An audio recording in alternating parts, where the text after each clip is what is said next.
The last beacon. In a distant future, Earth had become a desolate wasteland, ravaged by climate change and resource depletion. The last remaining city, Nova Terra, stood as a towering fortress surrounded by an impenetrable wall, protecting its inhabitants from the harsh conditions outside. Within this city, technology thrived, but so did inequality. The rich lived in luxury while the poor struggled for survival. Among these impoverished residents was Lyra, a determined 16-year-old girl with a fiery spirit and an insatiable curiosity. Her long, dark hair often flew wildly in the wind as she navigated the crumbling streets, searching for remnants of the old world. Another day, another search, she muttered to herself, glancing around at the dilapidated buildings. She often scavenged these ruins, hoping to find something valuable. Today, as she rummaged through the debris, she stumbled upon an ancient device, the beacon. Intrigued, she wiped the dust off its surface and felt a strange pulse of energy beneath her fingers. "What are you?" she wondered aloud, her eyes shining with excitement. When she returned home, her best friends, Rin and Asha, were waiting for her. Rin, a tech-savvy boy with glasses that always slipped down his nose, peered over her shoulder. "What did you find this time, Lyra?" he asked, adjusting his glasses with a curious glint in his eye. "I think I found something incredible," she exclaimed, holding up the beacon. "It looks like a communication device. We need to get it working." Asha, who stood with her arms crossed, raised an eyebrow. "A communication device? Are you sure it's safe? Last time you brought home a treasure, it exploded in our faces." Lyra rolled her eyes but couldn't suppress a grin. "This is different. I can feel it. Help me, and I promise it'll be worth it." As they worked together in their makeshift home, a cramped space filled with old tech and makeshift furniture, the excitement built. "If we can get this to work, we could reach out to other people, maybe even other planets," Lyra insisted, her voice tinged with hope. Rin, examining the device, replied, "We'll need to find a power source. This thing is ancient. It could take weeks." Asha shook her head. "We don't have time for weeks. The enforcers are cracking down harder on the slums. If they find us messing with something like this, we'll be in serious trouble." But Lyra was undeterred. "We can't just sit here and do nothing. We have to try." As they brainstormed what message to send, they decided on a heartfelt plea for unity and assistance, emphasizing their dire situation. Meanwhile, the ruling class of Nova Terra, led by Governor Kellen, learned about the beacon and feared it could expose their corruption and lead to a revolt. Kellen's office was lavish and cold, filled with advanced technology that contrasted sharply with the lives of the city's poor. "Sir, we've received reports of strange activities in the slums," one of his aides nervously reported.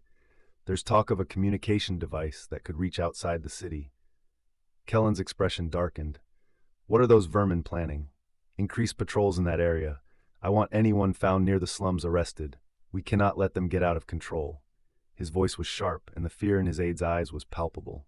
Just as Lyra and her friends finished repairing the beacon, the enforcers broke into their hideout. "Get down!" Asha yelled, and they all hit the ground, just as a laser blast zinged overhead. "Quick! We have to escape," Rin urged, scrambling to his feet.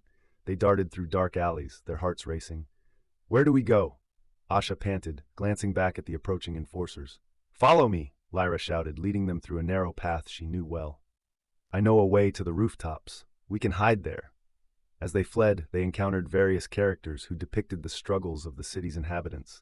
A mother begging for food, a child searching for clean water, and an elder recounting stories of the world before the fall. "Please, I just need a little something for my baby," the mother pleaded, desperation in her eyes. Lyra felt a pang of guilt but couldn't stop. "I'm sorry, we'll come back," she promised, knowing they may not have the chance. They reached the rooftop of an abandoned skyscraper, a place they used to play as children. "I can't believe we're back here," Asha said, looking around. "It's been years." Lyra set up the beacon, her hands trembling with anticipation. "This is it. We're going to reach out. Just imagine if someone hears us." Rin looked worried. "What if it doesn't work? What if Kellen finds us first?" "Then we'll go down fighting," Lyra replied fiercely. "Activate it." With hearts racing, they activated the beacon, transmitting their message into the cosmos. Suddenly, the enforcers closed in on them. "They're here!" Asha cried, fear gripping her voice. "Quick, everyone, we need to get to cover." Lyra shouted as they scrambled behind a broken wall. Just as they were about to be captured, a brilliant light engulfed the beacon, sending their message far into space. In the chaos, they managed to escape through a hidden passage. breathing heavily as they emerged onto the streets. The next morning, Nova Terra awakened to a strange phenomenon, a glowing light in the sky that had drawn the attention of everyone, from the elite to the impoverished. The citizens gathered in the streets, pointing and murmuring. "What is that?" a man asked, squinting at the sky. "I don't know, but it's beautiful," a woman replied, clutching her child. Lyra watched from a distance, a mix of fear and hope swelling within her. "Did it work?" she whispered to Rin and Asha, who stood beside her, eyes wide. "I think so," Rin breathed, his face illuminated by the strange light. "But what does it mean?" Suddenly, the light flickered and intensified, revealing strange symbols in the sky. Just as Lyra thought they might be losing hope, a booming voice echoed across the city. "People of Nova Terra, we have received your message." The crowd gasped, and Lyra gripped Rin's arm tightly. "It's happening," the voice continued. "We are the Virilians, and we wish to help you." The citizens erupted into cheers, their spirits lifted. "This is our chance," Asha exclaimed, her eyes shining with excitement. "We're not alone anymore." Meanwhile, Governor Kellen was alarmed by the sudden interest in the beacon. He tightened his grip on the city, implementing stricter measures to control the population. In his lavish office, he snarled at his aides. "What are we going to do about this? We cannot let these rumors spread. If the Virilians think they can just waltz in here, they have another thing coming." "Sir, we should consider a more diplomatic approach," one aide suggested, though his voice quivered. "They might be able to help us." "Help us?" Kellen interrupted, his voice icy. "They will do nothing but weaken our power. Find that beacon and destroy it. We cannot afford any weakness in our rule." As days passed, the light in the sky intensified, capturing the curiosity of the city's residents.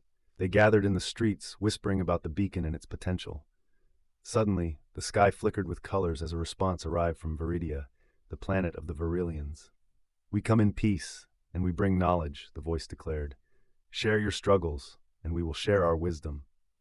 Lyra and her friends were ecstatic. "This is it!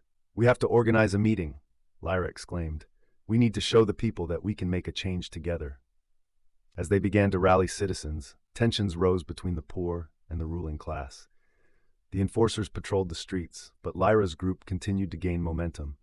They organized protests, chanting for freedom and equality. "No more oppression," Asha yelled, leading a group of protesters. "It's time to take our city back." The atmosphere in Nova Terra became charged with a sense of impending change. The enforcers grew more aggressive, cracking down on any dissent.